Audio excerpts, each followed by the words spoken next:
口服是不吸收的，口服是没有效果的，打针是不现实的，我去跟他打一针是不现实的，所以选择了这个外科也可以口服。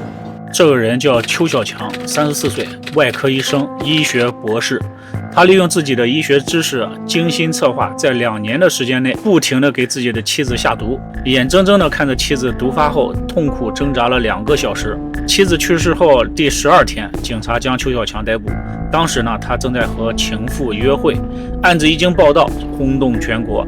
邱小强也被人称作为现代陈世美。大家好，我是海岩，今天咱们就来说一下这个案子。1969年，邱小强出生在苏州平江区的一个普通的工人家庭。他从小刻苦读书，坚信知识可以改变命运。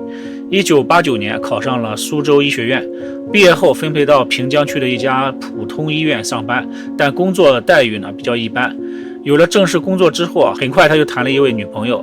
这个女孩呢，长相漂亮，身材高挑，学历高。邱小强很喜欢，2个人也很般配。为了事业有更好的发展，邱小强一边工作一边继续学习，准备考研。女朋友呢也很支持，邱小强也承诺了，研究生一旦毕业，2个人就结婚。1996年，邱小强考上了苏州医学院的研究生，而他的导师呢就是顾四荣。顾老是医学院的教授，心脏外科专家，可以说是当地医学界的权威人士，在医学界有着众多的人脉资源。顾老有2个女儿，其中大女儿叫顾苏，性格比较内向，不爱打扮自己，也不善于交际，不善于社交。虽然年龄已经26岁了，但是还没有谈过男朋友。对于大女儿的婚事呢，顾老操碎了心。顾老作为老教授呢，也一直在自己带的研究生里面留意着有没有合适的人选。而就在这个时候，顾小强出现了。顾小强长相端正，聪明，能力强，学习刻苦，为人处事也很稳重，年龄和女儿顾苏相仿，都是26岁。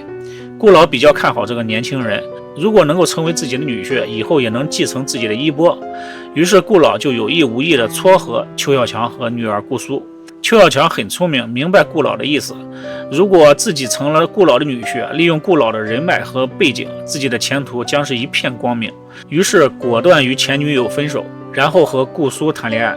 1997年10月，顾小强和顾苏2人结婚。由于顾小强的家境比较困难，当时的婚房、婚礼仪式、家具等等全部都是顾家布置的，邱小强没有花1分钱。结婚后有了顾老的出手相助呢，顾小强的人生就像开挂了一样。他很快的被调进了市区的一家大医院，福利待遇比之前要高好几倍。当然了，他也没有让顾老失望。入院后不久，他便给一个2月大的男婴实施了胆道微创手术，创造了国内成功的首例，很快成为了医院的骨干力量。邱小强的名气呢也越来越大，很快在业界崭露头角，事业发展的越来越顺利。婚后，邱小强和妻子顾苏也恩爱有加，在别人的眼里呢，邱小强是一位模范丈夫，顾苏对邱小强也很依赖和信任。结婚到第4年，2个人生下了一个女儿，幸福的3口之家。丈夫事业蒸蒸日上，妻子工作稳定，贤惠顾家，让旁人羡慕不已。一切好像都在往好的方向发展。但没多久，妻子顾苏的身体出现了情况。2001年开始妻子顾苏的身体就出现了问题，尤其是心脏经常感到不舒服。顾苏的病情呢也越来越严重，发病的频率也越来越高，发展到最后几乎每天晚上都会发病。每次发病很严重，但只要到医院输上液，病情呢很快就会得到缓解。很快家人、同事、亲戚都知道顾苏得了一种奇怪的心脏病。顾老是胸外科的专家，对于顾苏的病情也很奇怪。顾苏从小身体就很好，心脏从来没有出现过问题家族史上也没有遗传病。顾老也找了很多的专家同行，都没有解决的办法。2003年9月11日是个中秋节，本来是一家团聚的日子，女儿和女婿呢都会到家里来吃团圆饭，但等来的是女婿邱小强打来的电话，电话里说顾苏心脏病又犯了，没有呼吸了，正在医院抢救。挂断电话之后，顾老立刻赶往医院，但是女儿顾苏还是没有抢救过来。女婿顾小强趴在妻子的身上嚎啕大哭，撕心裂肺。老来丧子，顾老呢也瘫坐在地上，悲痛欲绝。等顾老缓过劲之后，发现不对劲儿的地方，女儿的心脏病比较奇怪，但不应该那么快就致命。医院给出的死亡原因是旧病复发，心脏骤停而死。但女儿顾苏的身体呈现青紫色，腹部膨胀，瞳孔放大，嘴角还有呕吐物。这些症状在专家顾老看来，应该是呼吸先停止，而不是心脏先停止。顾老怀疑会不会其他中毒的情况，所以呢，顾老将女儿的呕吐物装进了一个袋子，准备到第二天去苏州市疾病控制中心去化验。隔天凌晨3点左右，顾老就找到了女婿邱小强，询问当时的情况，并说出了自己的想法，提出要去进行尸检，一定要找出女儿死亡的真正原因。邱小强听到要尸检，整个人就萎靡了，神情憔悴，咬牙切齿。当时在别人看来呢，邱小强是因为爱妻刚刚离世，心中悲伤才有这样的表情。第二天，也就是9月13日，法医就位，晚上8点准备进行解剖的时候啊，邱小强的心态崩了，他扑到顾苏的遗体上，发疯一样的阻止尸检的正常进行啊，而且对顾老大声吼叫。但是手续已经办完了，而且作为父亲的顾老坚持尸检，邱小强被拉开之后，尸检照常进行，结束之后遗体才被火化。